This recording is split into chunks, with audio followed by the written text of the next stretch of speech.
Hello friends, welcome back to another episode of CTRL+S. This is a behind the scenes look at how I set up and run my high school graphic design program.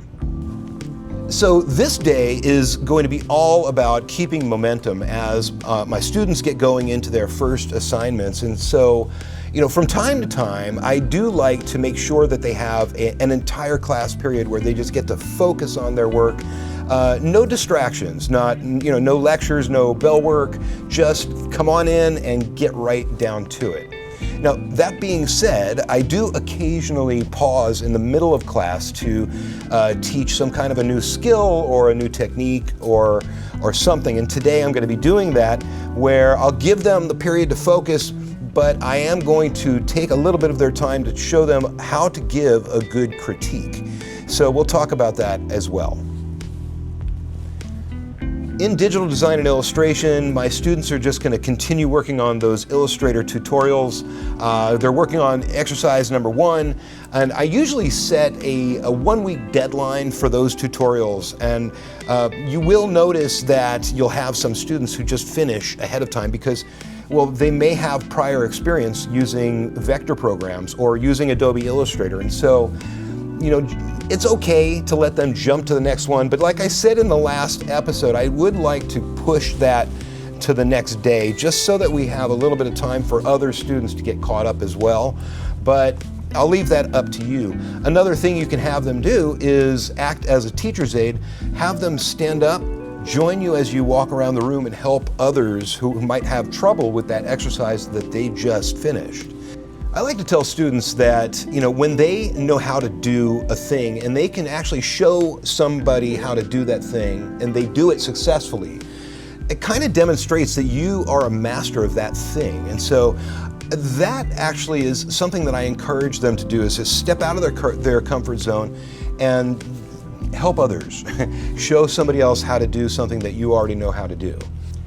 So now we only started the project just yesterday, and so they're going to get in sort of a flow, but I do want to take some time at about the midway point in the digital design class to stop them for a brief moment and model how to give basic design feedback and how to critique design work. And so I'll start by critiquing an example from the room.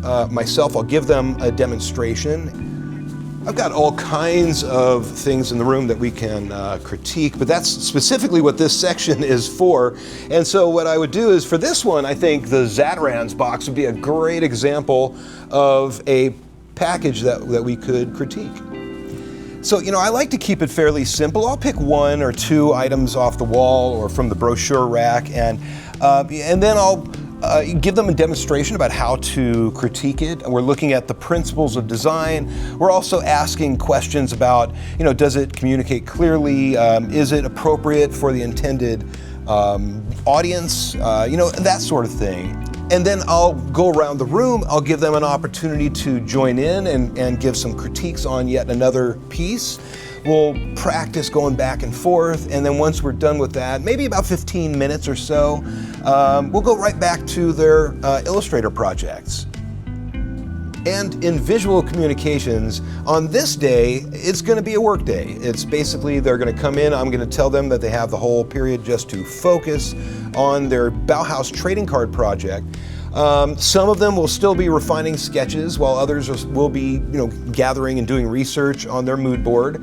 It's going to be all over the place. I actually don't expect sketching to be done until next week, and so, and I certainly don't expect anything to be brought into the computer until they're done with their refinement sketches as well. So, my job on this day is just to wander around and make sure that they have the tools that they need, they know what they're doing, and I just help out wherever I can. And at some point during this class, just as in the last one, I'm going to take a break.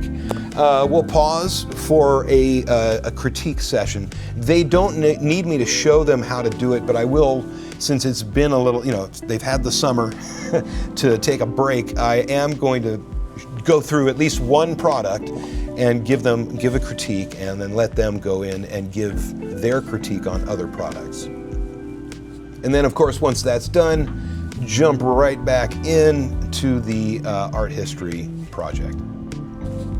And in the advanced and honors graphic design class, this whole week is going to be about the branding question for the pop-up shop. So we're going to revisit the merchandise ideas that the students pitched in the previous session, and we'll open up the conversation about, do we want to keep this last year's shop identity, which was the Golden Hawk graphics, or do you want to start fresh and go in a totally new direction?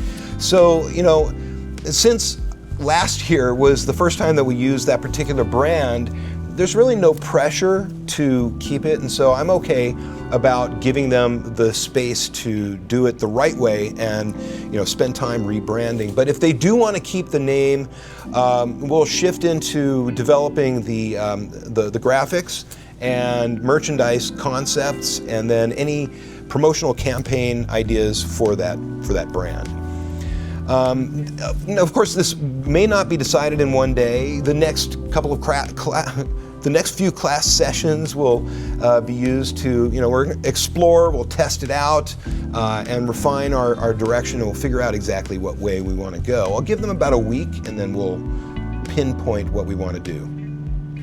So we're going to go through, over the next couple of weeks, a number of different soft skills trainings, and on this day we're going to go through the soft skill training to focus on professional communication, and we're going to teach it through the lens of a basic design consultation. So we'll also be giving students an opportunity to get their feet wet and practice a little bit of a consultation interaction. And so before we start the role play, I want to walk students through why it matters. And so, obviously that is because every interaction, what people see, what they say, what they hear, shapes how the interaction is going to continue going forward. And so if we want their work to be taken seriously, if we want the studio to be represented professionally, we need to have this conversation about how to present and communicate professionally. Now, I will put this together into a document that I can share with you in the description of the video below. I'll leave a link for you there. But essentially, the soft skills activity that we're going to do is going to be a dyad, a two-person team. Partner A is the designer, partner B is a client. And then they'll switch, and they'll both get the opportunity to play the part of a designer and a client. And so the client will choose a fake project. Essentially, I'll give them a list of projects they can choose from, and they'll pick that project.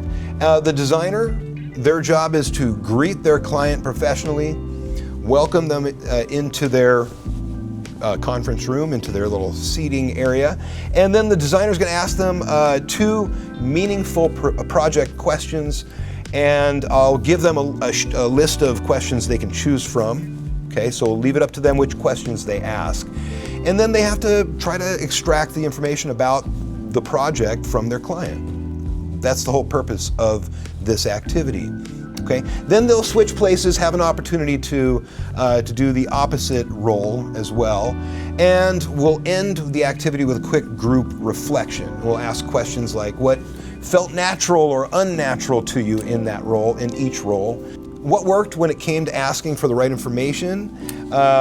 What do you think clients expect when they meet with a designer for the first time? So why does this matter?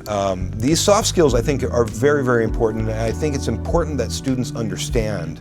We're preparing them to represent not only themselves, but their teammates and the company that they work for. So in this case, Design Rescue. So everything that they do communicates a message to them about their ability to do the work or their seriousness to do the work. And that reflects then again on the company that they are representing. And so that in this case would be Design Rescue.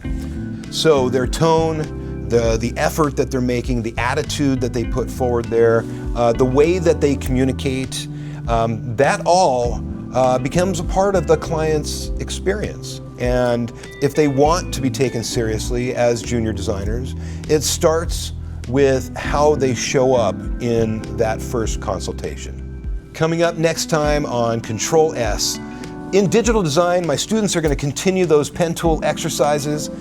Visual communications, once they've completed their sketches, they can move on to doing those refinements. And then in the advanced and honors graphic design class, we're still deciding on branding and continuing the soft skills practice. Thank you once again for joining me on CTRL+S. I'll see you tomorrow. I'm not just a graphic designer and a high school teacher, I am also an author. I wrote a book called The Dragon Codex, Quest for the Relics of Design. This is a great story about 3 young dragons who have to learn graphic design to save the world from creative destruction. It's a book for young adults, and it's a story about family, it's a story about friendships, and a story about finding your place in the world. Pick up a copy today. I know you'll love it.